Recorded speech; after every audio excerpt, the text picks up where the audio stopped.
एक आदमी जो दावा करता है कि वो साल 2036 से आया है।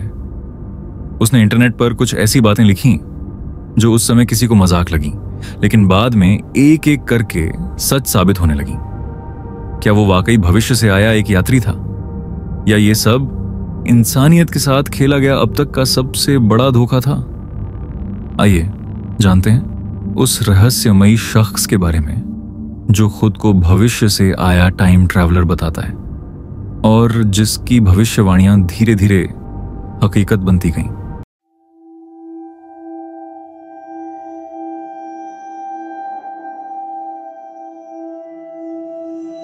साल था 2000। दुनिया U2K से उभरी ही थी। टेक्नोलॉजी तेजी से बदल रही थी। इंटरनेट हर घर की दीवारों में घुस चुका था। लेकिन उन्हीं दिनों एक पुरानी वेबसाइट के कमेंट सेक्शन में किसी ने एक अजीब सा मैसेज लिखा, मैं साल 2036 से आया हूं, मुझे एक काम है, एक पुराना कंप्यूटर वापस ले जाना है, IBM 510। लोग हंसे, कहा यह पागल है या ट्रोलिंग कर रहा है। पर किसी ने गौर नहीं किया कि वो शख्स हर जवाब का जवाब दे रहा था। वो किसी स्क्रिप्ट की तरह बात नहीं कर रहा था, वो समझा रहा था।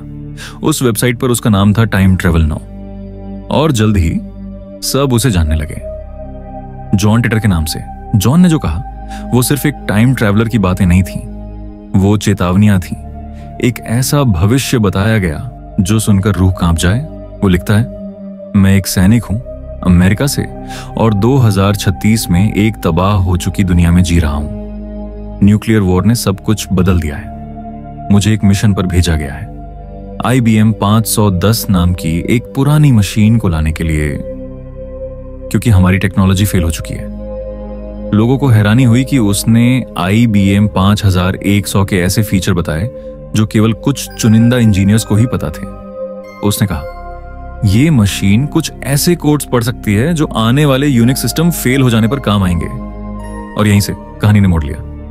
लोग सवाल पूछने लगे और जॉन जवाब देता गया, इतना डिटेल में, इतनी टेक्निकल जानकारी के साथ कि अब कोई भी उसे नजरअंदाज नहीं कर पा रहा था। उसने भविष्य की बातें बताई। कहा 2008 में अमेरिका में सिविल वॉर शुरू होगा और 2015 में एक वर्ल्ड वॉर न्यूक्लियर होलोकॉस्ट के साथ दुनिया की आबादी आधी रह जाएगी। पहले सब ने मजाक उड़ाया, फिर एक एक करके दुनिया की हालत वैसी ही होने लगी जैसी जॉन ने कही थी।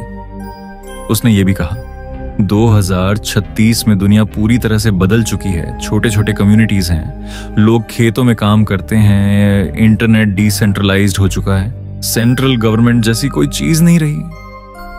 अमेरिका अब वैसा नहीं है जैसा तुम जानते हो। उसकी बातों में एक डर था और सच्चाई भी। अब तक ये सिर्फ एक कहानी लग रही थी, लेकिन फिर जो हुआ उसने सबको सोचने पर मजबूर कर दिया। जॉन ने एक डिवाइस की तस्वीर डाली, एक टाइम मशीन जिसे उसने अपनी कार के अंदर लगाया था। उसमें डिटेल्ड कंपोनेंट्स का जिक्र था, gravity distortion unit, magnetic vortex, micro singularities. जो भी उस पोस्ट को पढ़ता सिहर उठता। और अगर आप भी सिहर गए हो तो इसका मतलब है कि कहानी ने आपको छू लिया है। अगर आप ऐसे ही रहस्यमयी और अनदेखे सच जानना चाहते हैं तो चैनल को सब्सक्राइब करिए, क्योंकि यहां हम उन्हीं कहानियों को उजागर करते हैं जो दुनिया ने दबा दी है। अब कहानी आगे बढ़ती है। जॉन ने लोगों से कहा, तुम जो समय में जी रहे हो वो मेरे लिए इतिहास है, और इतिहास हमेशा बदलता रहता है। मेरी टाइमलाइन और तुम्हारी टाइमलाइन अलग है, इसलिए जो मैं बता रहा हूं वो यहां जरूरी नहीं कि वैसा ही हो।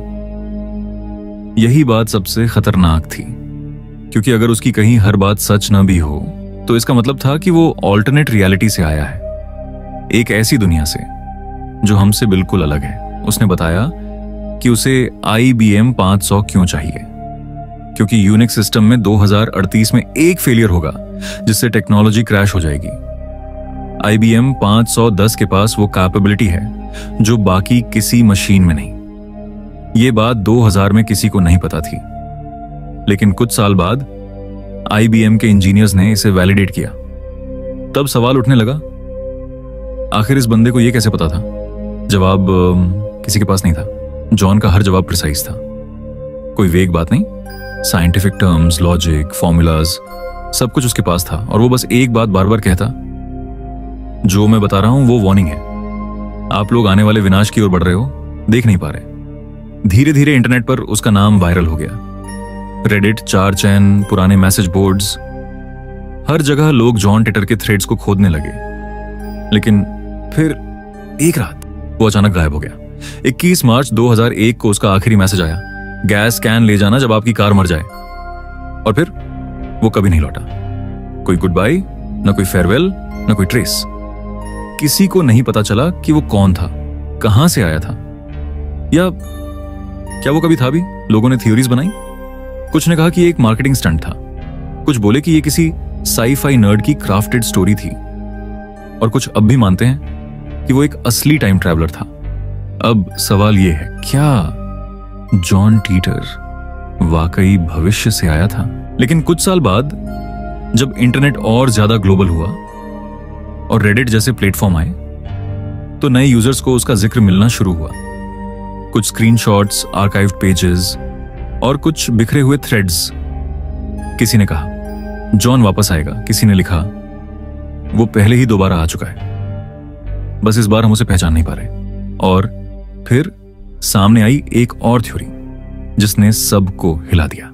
फ्लोरिडा के 2 भाइयों का नाम सामने आया, लैरी और जॉन हाबर। कहा गया कि उन्होंने ही ये पूरी कहानी रची थी।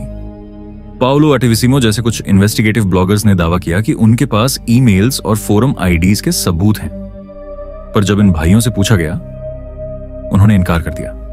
हमारा इससे कोई लेना देना नहीं, उन्होंने कहा। तो अब सवाल ये उठता है, अगर जॉन टीटर एक नकली कहानी थी, तो ये इतनी गहराई, इतनी तकनीकी बारीकी और इतने लंबे समय तक लोगों की जिज्ञासा कैसे बनाए रख सकी? क्या कोई आम इंसान इतना सटीक बयान दे सकता है? या फिर ये सच में किसी ऐसे इंसान का संदेश था जो इतिहास से नहीं भविष्य से आया था?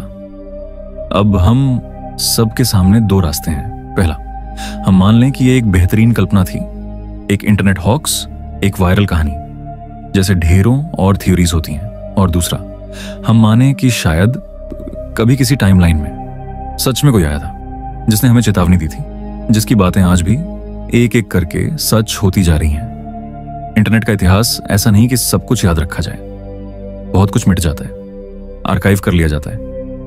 लेकिन कुछ कहानियां सिस्टम से नहीं, हमारे अंदर रिकॉर्ड होती हैं। जॉन टीटर की कहानी वैसी ही एक दास्तान है। शायद वो वाकई साल 2036 से आया था। शायद वो हमें एक खतरा दिखाने आया था जिसे हम आज भी नजरअंदाज कर रहे हैं, क्योंकि उसने जो सबसे जरूरी बात कही थी वो कोई प्रिडिक्शन नहीं थी, वो एक चेतावनी थी। People will continue to trade freedom for security and in the end they will have neither. अब ये आप पर है, आप किस पर विश्वास करते हैं? क्या टाइम ट्रैवल मुमकिन है? क्या जॉन टीटर कोई धोखा था, या वो अब भी हमारे ही बीच है, बस पहचान अलग है?